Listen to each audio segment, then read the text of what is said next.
Si las iglesias utilizan el poder político y lo aprovechan para mantener su poder terrenal, no es menos cierto que la política a lo largo de los siglos, en todos los países, ha utilizado a la religión o ha pretendido utilizar a la religión o se ha aliado a la religión para lograr sus propósitos políticos: la obtención del poder, la conservación del poder, la supresión de la disidencia y el mantenimiento de sus privilegios. Esto forzosamente no es culpa de la Iglesia. Los políticos manejan muchos elementos para la consecución del poder, sean de buena o de mala voluntad. Esto hay que aclararlo. No hablamos forzosamente del político que pretende malévolamente hacerse del poder por su ambición personal y sus intereses individuales, sino en general. Todos los que trabajan en política saben que tienen que manejar el fenómeno religioso y lo pueden hacer de muchas formas. Pueden confrontarlo, pueden exhibir sus más graves atrocidades y errores, los daños que puede causar a la sociedad, y así atraerse el favor del pueblo, funciona poco, o bien aliarse de una u otra forma a la Iglesia y a las religiones o creencias dominantes en el espacio social en el que se mueven. El extremo de esto son, por supuesto, los movimientos políticos religiosos que pretenden la instauración de un esquema político basado en las creencias de una religión, como son las teocracias. Pero yo quiero centrarme sobre todo en la Europa, entre comillas, cristiana, y en la Europa católica, y la forma en que se está manejando y se sigue manejando el poder religioso por parte de quienes aspiran a adquirir poder, mantener poder, conservar privilegios.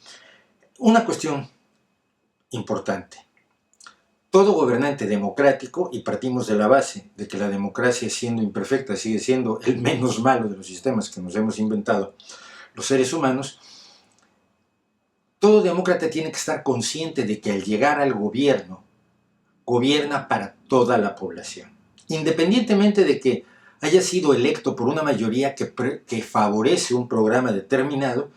Este programa no puede afectar los derechos de las minorías. Esto es lo que se conoce como dictadura de las mayorías. Si se vulneran los derechos de una minoría, la democracia deja de serlo, porque su esencia es precisamente que el dominio o el gobierno de las mayorías no se convierta en la opresión de las minorías. El que la gente vote, por decir algo, en contra de los derechos de los homosexuales, de los negros, de los judíos, de las mujeres, de los menores de 16 años, no quiere decir que este mandato democrático se deba respetar, se deba cumplir, porque en sí misma la democracia parte de la base de que los derechos de todos los seres humanos son iguales. El que gobierna, pues, gobierna para todos. Y si el que gobierna no es religioso, caso que ocurrió claramente con Benito Juárez en México a mediados del siglo XIX, debe gobernar también para los creyentes, incluso si la mayoría de la población es no creyente, o si la mayoría de la población es musulmana, tiene que tomar en cuenta a las minorías religiosas. No es posible, o no es razonable, o no es democrático partir de la base de que las creencias y posiciones de un grupo político que accede al poder democráticamente de modo incidental deban imponerse sobre aquellos que tienen otras creencias. Lo que se debe imponer son las acciones. Tú puedes creer en cualquier barbaridad, yo puedo impugnarla, yo puedo criticarla, pero no puedes actuar sobre esa barbaridad. Esa es la esencia misma de la libre expresión. Tú puedes decir cosas desagradables, repugnantes y molestas sobre alguna minoría o alguna mayoría. En el caso de las mujeres, hablar de minoría siempre es falso y tendencioso. Puedes hablar en contra de un grupo humano y ese grupo humano te puede expresar su desagrado. Lo que no puedes hacer es actuar sobre eso. No puedes actuar de manera que esas creencias irracionales se conviertan en daños reales y efectivos para otras personas. Dicho esto,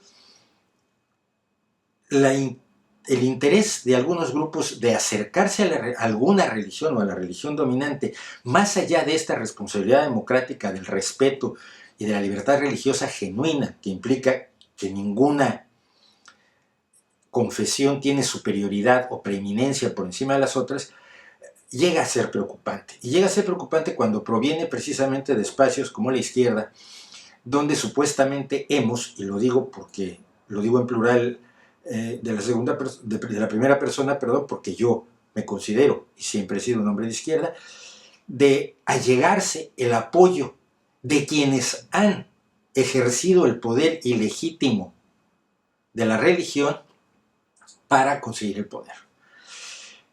Algunas de las observaciones que hemos escuchado en los últimos tiempos, y no me refiero solamente a los últimos meses donde alguien lo volvió a sacar a colación, sino que ha sido un retintín continuo, por lo menos desde los años 70, si la memoria me da para eso, ha sido la idea de que en realidad el cristianismo es una forma de socialismo.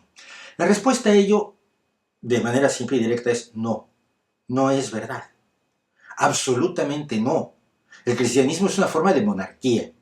El cristianismo sustenta la monarquía porque Dios no es el presidente del universo, el primer ministro del universo, el portavoz electo del universo, ahora que se dice portavoz en lugar de jefe, líder, mesías o amo.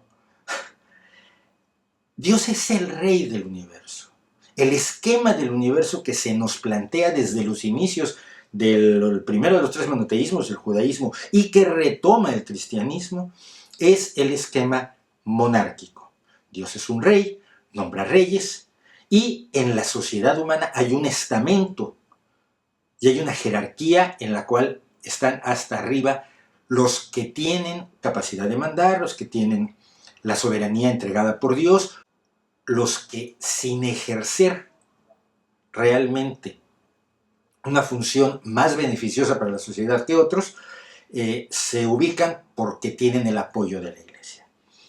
La visión del cristianismo es una visión espiritual, mística, esotérica y sobrenatural, que no tiene nada que ver con los bienes materiales con los que se puede ocupar un sistema económico, un sistema de organización económica y política como puede ser el socialismo democrático. Cristo no era un socialista, y decirlo es una gran mentira, y es sobre todo una forma de manipulación, sobre todo porque quien lo dice suele saber que no es cierto. El Jesucristo de los Evangelios, cuya existencia por supuesto está en duda, pero en fin, es el del que se habla como si hubiera existido y como si lo que dijo lo hubiera dicho, entonces le daremos valor de verdad, por lo menos para la hipótesis. El Cristo de los Evangelios es un Cristo que no está preocupado por el poder terrenal. Es un Cristo que echa a los mercaderes del templo porque considera que los bienes materiales no tienen nada que ver con el mundo espiritual. Eso luego se puede discutir con los mercaderes de las distintas iglesias cristianas. Es un Cristo que dice a César lo que es del César y a Dios lo que es de Dios. Es decir, no es uno que diga al pueblo lo que el César le está exaccionando con la fuerza de sus centurias, sino sed sumisos, entregad al César lo que es del César, a Dios lo que es de Dios, y vosotros os quedáis con la esperanza de que quizás en un futuro determinado, con un poco de suerte y si os portáis perfectamente bien, os daremos un premio. Eso es lo contrario a toda idea socialista que presuponga que los seres humanos son iguales en derechos, deben tener amplias libertades, siempre y cuando no perjudiquen a otros, y se deben regir por un sistema democrático en el cual partamos de la base de que un hombre es un voto, que una persona es un voto, y que la mayoría puede gobernar sin abusar de la minoría. Todas estas concepciones sociales, democráticas, de izquierda, de distribución justa de la riqueza para que nadie de los que quedan con menos quede sin nada y nadie de los que quedan con más pueda renunciar a su obligación de colaborar al bien común, nada de eso está presente en el cristianismo ni primitivo ni no primitivo. Cristo lo que hace es una comunidad de seguidores alrededor de una figura. Lo que hace Cristo es la familia de Charles Manson, pero sin matar a nadie.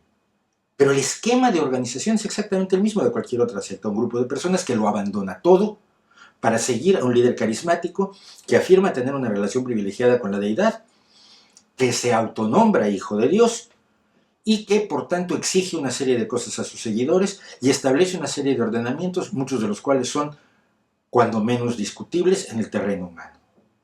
Cuando usted le vendan que Jesucristo fue el primer socialista, tenga muy presente la forma en que el diablo, en una de las escenas clásicas de la Biblia, le ofrece a Cristo: todo lo que ves allí será tuyo si me sirves. Y lo que dice Cristo es: si ya es mío, si ya es de mi propiedad. Y es que una de las partes más indignantes de la religión es que, leída la Biblia, somos propiedad, somos objetos, somos creaciones. A efectos de la deidad que se nos propone a seguir, tenemos el mismo valor que una silla hecha a mano. Esta profunda indignidad que se nos propone como la puerta a los cielos no es de ninguna manera una forma de crear una sociedad libre, una sociedad con derechos, una sociedad igualitaria. El Dios, a veces bueno, a veces malo, a veces absurdo, que lo puede todo pero no puede abrir las puertas del cielo si no es con un sacrificio humano aterrador como el que nos propone los evangelios que hace con su Hijo, es un Dios monárquico.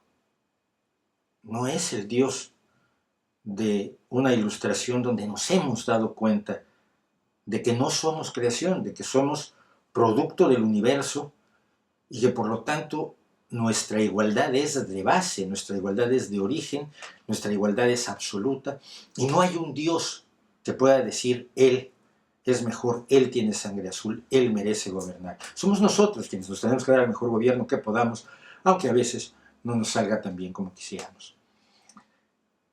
Ese conocimiento es la visión crítica la que nos puede permitir crear una sociedad cada vez un poco mejor. No la verdad revelada de quienes finalmente lo que quieren es acercarse a un poder político que los quiere. Cuando alguien se acerque a la monja de turno, al sacerdote de turno, al papa de turno y se quiera tomar la fotografía con él, recuerde, lo que está representando es esa indignidad, lo que está apoyando es esa historia de una religión que somete al ser humano a la calidad de lo más bajo. Ese no es el camino, cree uno, para alcanzar una sociedad más justa. ¿No cree usted?